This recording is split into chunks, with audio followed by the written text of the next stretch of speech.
Tenerife, headed for Cape Verde.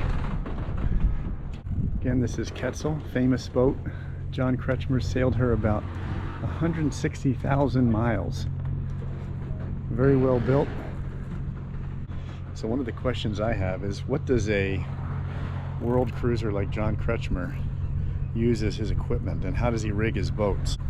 On his inner forestay, he's got a Furlex 304S roller furler on his head sail. No, it's not. These stays, the gauge is probably, you know, pinky thick or so. Feels very sturdy. He has granny bars set up for doing work at the mast. Whisker pole, or is that a light? Will illuminate his foredeck.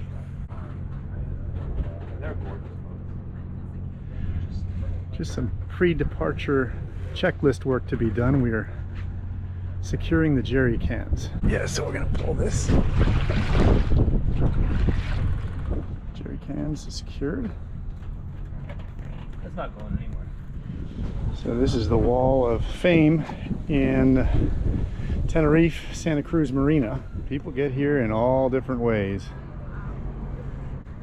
Not a voyage for the faint of heart.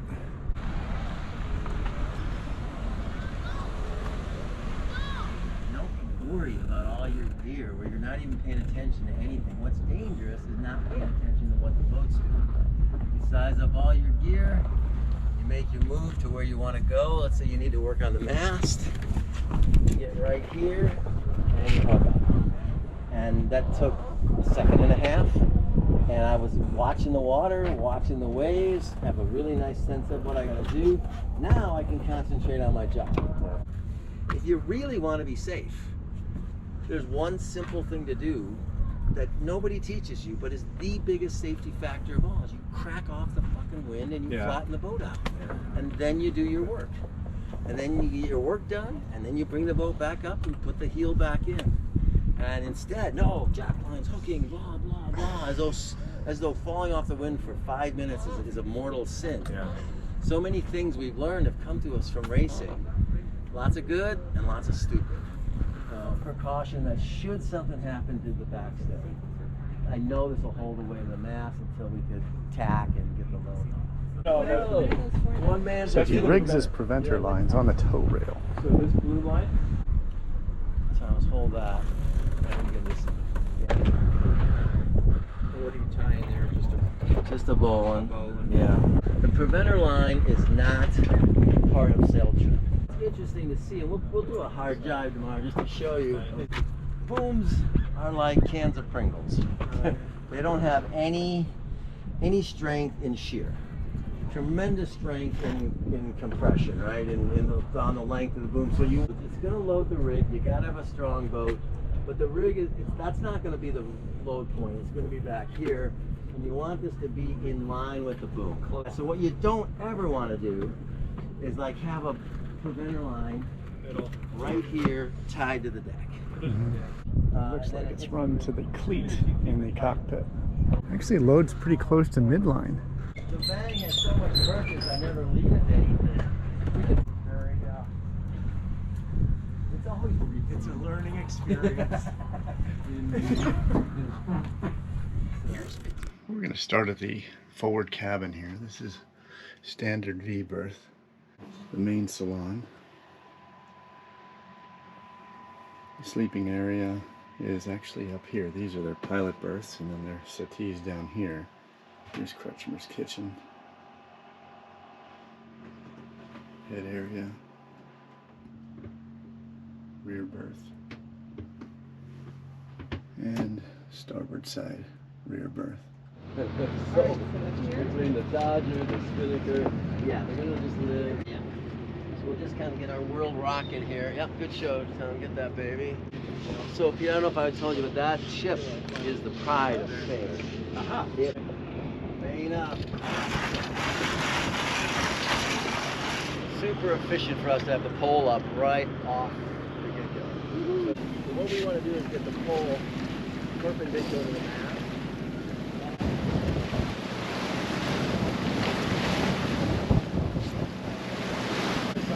move is going to be to rig up the preventer on starboard. It's an amazing island. Hold on, boys, as you come back. Remember the hassle they gave you over your CO2? Yeah. Wouldn't be a bad time. So in summary, to prepare for a deep reach, All right, so we first raised the whisker pole. We then raised the main, which was deeply reefed, just to steady the boat. We then rigged the preventer line onto the end of the boom. And then finally, we unfurled the head sail. It's more than I've hand steered in a year. yeah.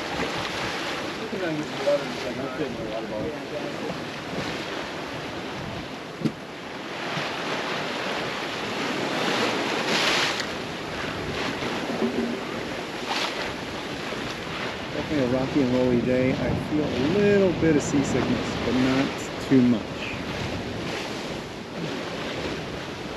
Winds probably around 20, I'm guessing, because we're doing 8 knots going forward. And the wind is about 120 off of our port quarter.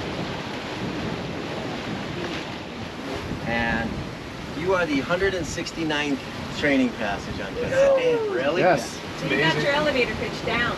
Your safety training. So hopefully you know what the fuck you're doing. Yep, yep. I don't know. They say it takes about 107. Where's this acceleration zone they talk about?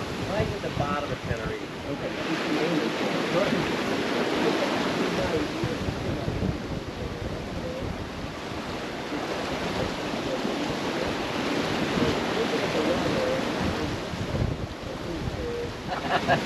Oh yeah, oh yeah, oh baby.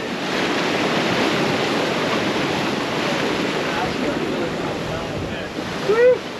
10 knots.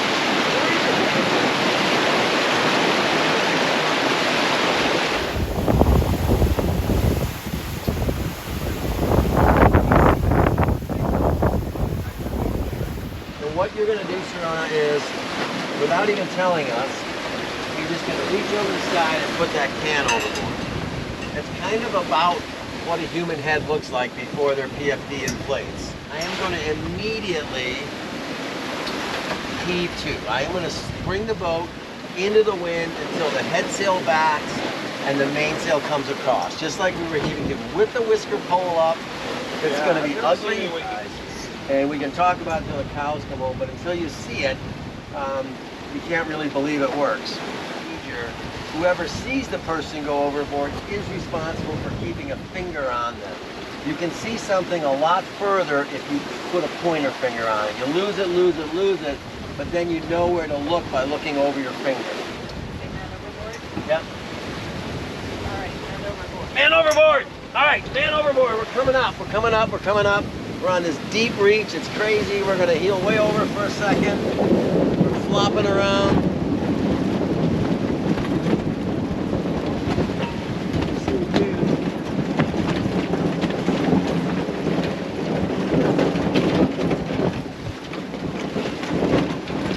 Stopped, and now an amazing thing happened. It's going to feel really weird, guys, but don't worry about it. And I'm going to just bring the wheel back into the wind, and I have no idea where the can is, but we're usually pretty darn close to it. And see how this is a classic example of how the preventer works. Yeah. The boom is prevented, Oh yeah, you see it right there. and yeah, look, there's the can right there. So we literally, Right off the valve. Right on. we could pick it up. It's right smack here. Overboard. Freaking can right there. And we didn't do anything but heave too. And we hove to with the whisker pole up, the main prevented, and all that shit up there.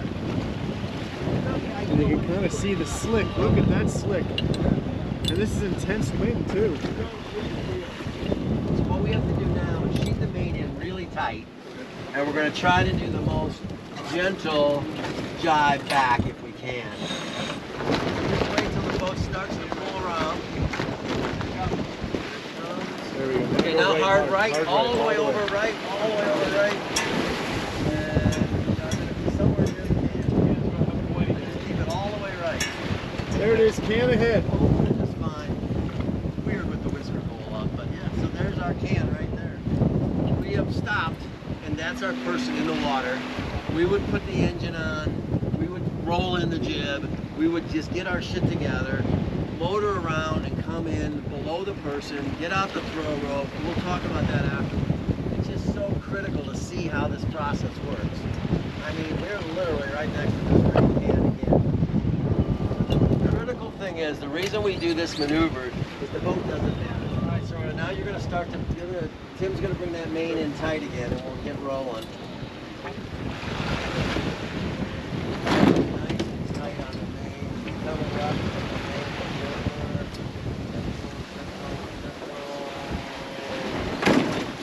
Alright, now just go back on course and you're going to steer right in that sun track.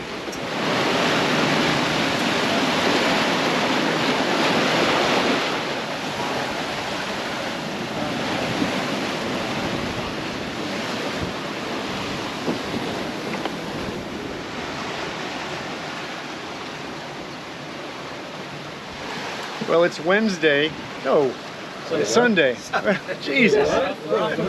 Well, it's Sunday, January 22nd, and we are about 6 hours outside of Tenerife, and it has been a washing machine. Yeah. Disorganized, lumpy seas, big waves up to the cabin top, and we've been running on a double reefed main. It's now triple reefed with a pulled out head sail, and I think all of us sort of had some uneasiness in our bellies, but I think we've muscled through it and we're doing okay now.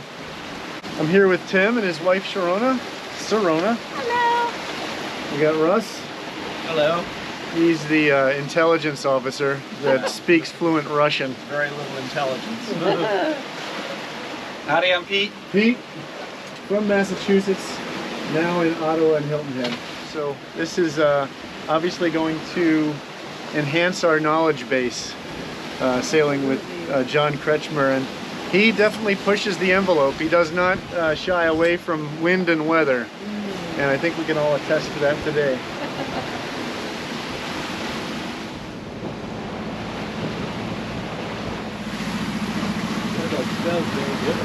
And this little square right here gives us the GHA and the declination of the sun each hour of Greenwich Mean Time. And our estimate was pretty darn close. So Tom, hold it with your right hand and look out just at the horizon under the sun. It's like maybe even the slightest bit above it, but it's okay. Yeah. A lot of roll here. Literally a Rolling, rolling.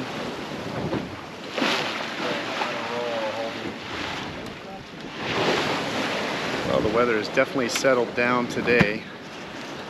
We've got a little bit less wave action. And right now we're kind of pointed further downwind than we wanted to because we were just taking sextant measurements.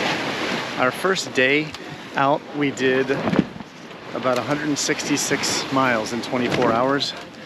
So now we're gonna keep that, hopefully keep that pace all the way down to Cape Verde. And we have a triple reefed main. We have a full Genoa, and eventually we'll turn back into the wind a little bit to fill that Genoa. My big problem is definitely the first 12 hours. Even with a scopolamine patch, I still get pretty seasick. Just feeling uneasy for most of the day yesterday. But now after a good night's sleep and everything, I feel pretty doggone good. So that's not too bad given the condition of the seas yesterday. It was insane. Same thing as when we left Bermuda, just twisty turnies, big swells, and just a lot of movement. If you weren't looking at the horizon, if I looked at the floor for just a few minutes, I would wind up feeling very nauseated.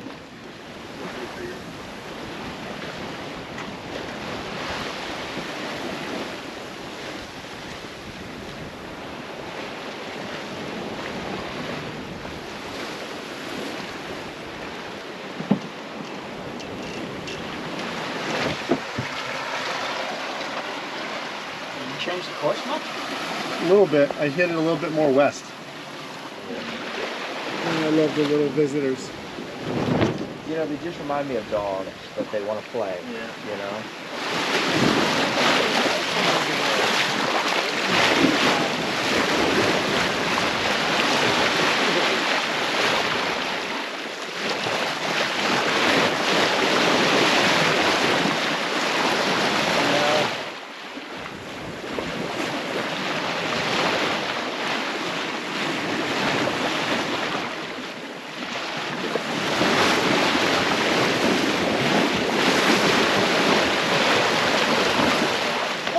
There you go.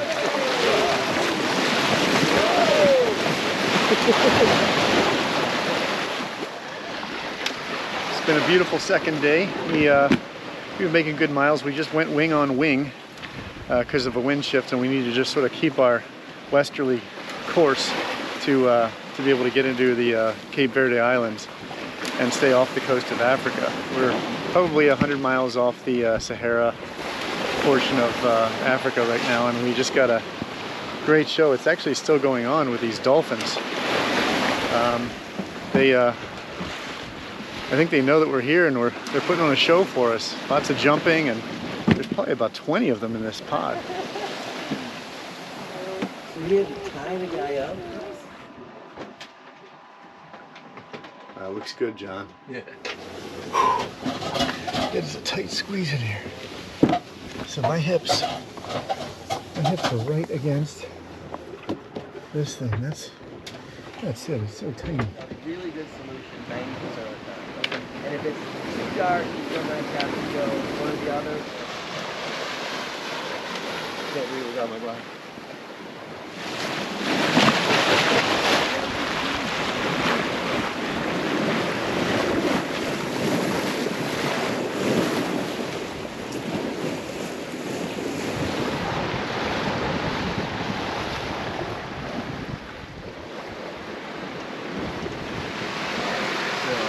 Day 3, Tenerife to Cape Verde.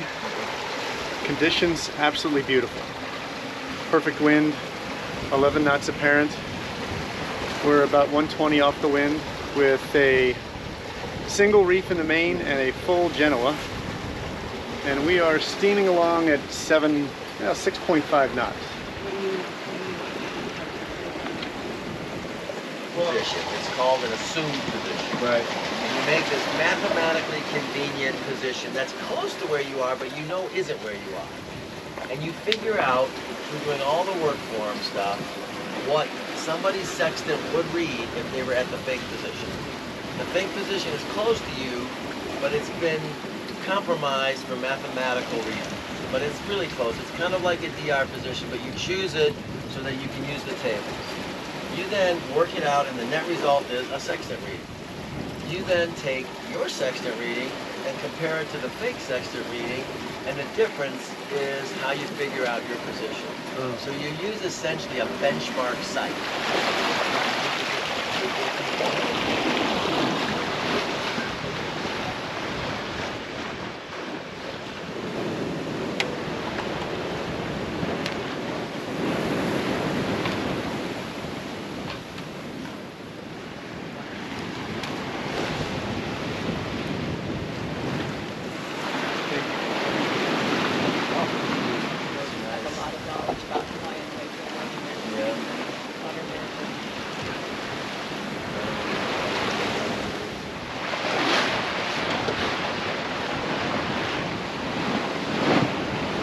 Starting day 4 of our trip from Tenerife to Cape Verde Islands. Big things I've learned so far is reefing off the wind is the way to go.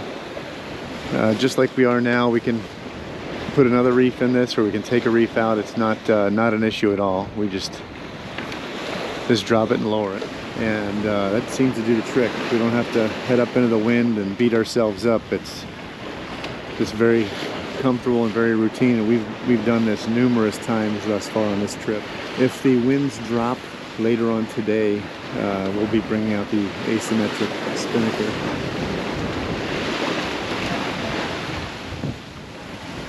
Apparent wind speed 15 to 18. Boat speed 7.5 to 8.5.